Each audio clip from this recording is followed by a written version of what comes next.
Hey guys, Drew here, back with another video, and welcome to another episode of Drew Talks Caps, where I discuss how the St. John's Junior Caps have been doing as of late.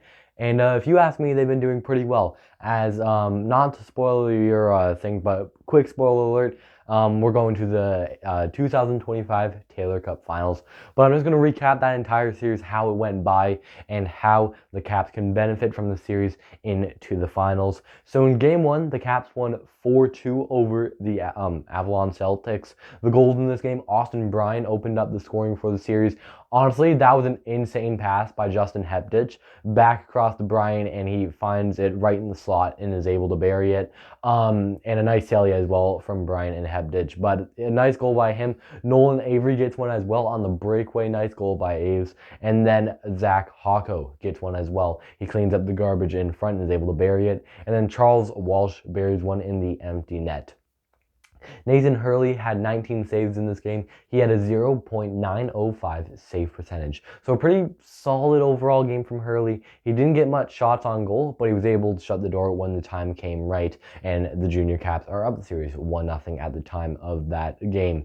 And then in game two, the Caps go out to DF Barnes and they shut the door on the Celtics. They win 2-0. The goals in this game, two of them were both in the first period. Jordan Winter opens up the scoring right in the slots, similar to Bryan's, but not quite. He had a lot of room, a lot of space, and he took that to his advantage, and he buried it to give the Caps the lead. And then the second goal by Andy Knight, it was a bit of an interesting one, not gonna lie. It was shorthanded. Knight, I think it goes off his leg or something, goes down the ice. It's just trickling. Declan Randall Snow goes out to play the puck. And before he's able to get it, Knight pokes it, and it goes right behind Randall Snow and into the back of the net. And it was probably one of the more interesting goals I saw this year, but a really nice goal overall by Andy Knight. He had himself an insane series. We got more to talk about Andy Knight. Jack Barrington with the shutout. Barrington's probably the goalie for the Caps in the finals. We're going to talk a little bit about that in a sec. But yeah, the Caps are up 2-0 at this time. But Charles Walsh takes a hit-to-head penalty. It was a bit of a questionable call, I'm going to be quite honest with you. I don't really know if that should have been a game misconduct, at least. I could see it being like a 2 maybe for like hit-to-head. I'm not even being biased. If this was towards the Celtics against the Caps, I can totally see this just being a 2 and no further discipline. But it was a bit of a I won't call it a scrum, but like him and Luke Power, not Luke Power on the Junior Caps, Luke Power on the Celtics, were just giving and going at each other in front of the net. You don't usually see a hit-to-head penalty, not against the boards, but this one was not against the boards. I don't really know if it should have been 2 games. I'm gonna be quite honest with you. That's a questionable call by the refs. That's a hit-to-head penalty. The Celtics had a 5-minute power play to end the game, and what did the Caps do? They shut the door, and that was definitely one of the bigger games this season that the Caps were able to get the win. But this in this next game was a bigger one as well. The Caps win 3-2 in OT. The goals in this game, Zach Hocko once again gets on the scoreboard. Really nice goal by him. He had himself a series. He's been having himself a playoffs, I'll say. Seamus Best gets one as well, and this is the game was kind of interesting. I didn't really think the Caps had the best game in game 3, but they were still able to get the win. The Celtics took the 2-1 lead. I remember Jackson Healy had a hit-to-head penalty. He got kicked from the game, and I believe suspended. He didn't play in game 4. But the Celtics took that 5-minute power play and they scored. And at the intermission, they were up 2-1. And it came down to like the last 10 minutes to play. And Seamus Best tied up the game. No goals were scored within the rest of that third period. So the game went to OT. Andy Knight was the OT winner. Like, this guy is so good at coming when the time comes right. Because this guy, he'll bury the puck when he needs to. And in the next game also, just domination from him. Andy Knight, have yourself a bow, kid. He's been having himself a great playoff. Him and Zach Hocko have kind of been going like between each other. I could see one of them if the Caps were to win the 2025 Taylor Cup. I think it's either Zach Hocko or Andy Knight that gets the MVP throughout that playoffs. But Andy Knight, and credit to Austin Bryan as well. That was a beautiful pass from him across to Andy Knight. He finds himself in the slot, buries carries it 5-hole on deck and Randall Snow. Scott Kirby had an unbelievable game, 36 saves and a 947 save percentage. So Kirby had himself a really good game and was able to give the Caps the win when they needed it most. And then in Game 4, the game that mattered the most, the game that was last night, the Caps win 4-1 and defeat the Avalon Junior Celtics from playoff contention.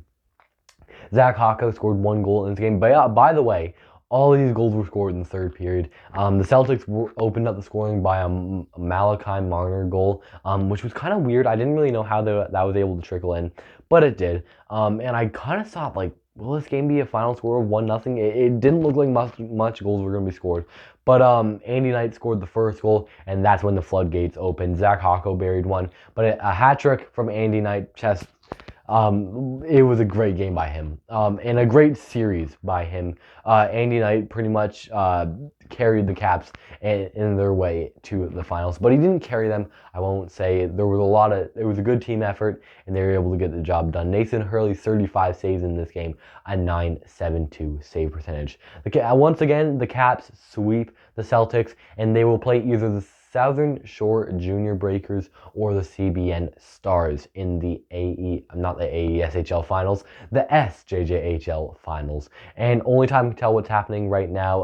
CBN is winning 3-1 the series right now over the Breakers. So it looks like it'll likely be CBN for a rematch in the finals. I don't really know what will happen within these next few weeks. The Breakers do have a strong team, so I won't be surprised if they make a comeback. But I know that the Stars have Andrew Ackerman as their starter, and he's had himself a playoffs, I can say the least. And for those who are wondering, he isn't even eligible to play in this league yet, I don't think. But because it's the playoffs, they are allowed to have some AP players on the roster that are in high school or in U18 AAA, which some Cats players have in Noah Boland, Daniel Kearley, and Ryan Daw also, who played in the QMJHL last season. And those players will be eligible to play for the Junior Caps once their season is over. Right now, the East Coast Blizzard have a 3-1 series lead over the Pinnacle Growlers. So if the East Coast Blizzard are able to beat the Growlers, the Caps are able to swoop in those players and play them when the time comes needed. So go Blizzard, I'll say for now. I want those players on the Junior Caps because Boland and Clearly and Dodd, those are important players. Those are going to be key players if they play for the Junior Caps this season. So we'll see what happens if they are able to play for the Junior Caps this and next season. Only time can tell, though. So the schedule is unknown for the finals, of course, since CBN the series isn't over in general, but we do know that the Caps will have home ice advantage, so games 1 and 2 will likely be at home. I mean, there could be game 1 at home, game 2 out in Bay Arena, I should say. I'm not sure. They may switch to Danny Cleary. I'm not sure. If you don't know what Danny Cleary is, the arena in Harbor Grace, because they do play a few games in there, I believe. Yeah, so possibly the finals could be played at Danny Cleary, but I'm not quite sure. So only time can tell what the schedule looks like. And then for the starter, I could see being any of these 3 goalies. I'm going to be quite honest with you. Either it's Barrington, Kirby, or Hurley. If I had a vote in this, I am going to go for Jack Barrington. I mean, Nathan Hurley, this is his final year, so you do want to kind of go out in your Caps tenure in a bang.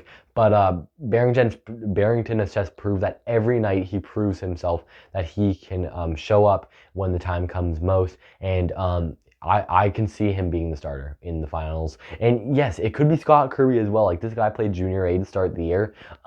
So he has proven as well that he could be the starter. But my vote just goes to Barrington. I think he deserves it. And we'll see what the rotation could look like in the SJJHL Taylor Cup finals. So that's it for today's video, guys. I hope you enjoyed. If you do, you can like this video, you can subscribe if you really liked it.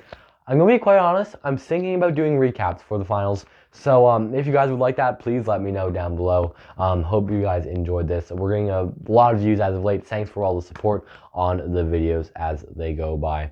But that's it for today's video, guys. And I'll talk to you all again soon. In the next video, we'll be talking about the Junior Caps, I assume. Whether or not it is or not, we will be getting that Taylor Cup finals stuff out for you guys. That's it for today's video, guys. And I'll talk to you all again soon.